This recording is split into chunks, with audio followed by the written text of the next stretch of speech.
मित्रांनो, आयफोनचं नवीन iOS 18 update झाल्यापासून कॅमेराबद्दल माहिती सांगताना सगळेजण फक्त एकच माहिती सांगतात, कॅमेरामध्ये व्हिडिओ शूट करताना पॉज हे बटन ॲड झालेलं आहे. परंतु फक्त एवढंच नाही तर iOS 18 मध्ये आणखी भरपूर कॅमेरामध्ये चेंजेस झालेले आहेत, हे मी तुम्हाला सांगतो.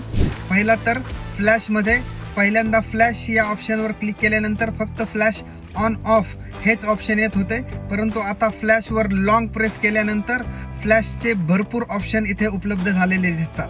त्याचबरोबर मित्रांनो, कॅमेरामध्ये सुरुवातीला टायमरसाठी 3 सेकंद आणि 10 सेकंद असे दोनच ऑप्शन उपलब्ध होते, परंतु आता त्यामध्ये 5 सेकंद हे एक ऑप्शन ॲड झालेले आहे. त्याचबरोबर मित्रांनो, आता तुम्ही तुमच्या कोणत्याही व्हिडिओला स्लो मोशनमध्ये कन्वर्ट करू शकता.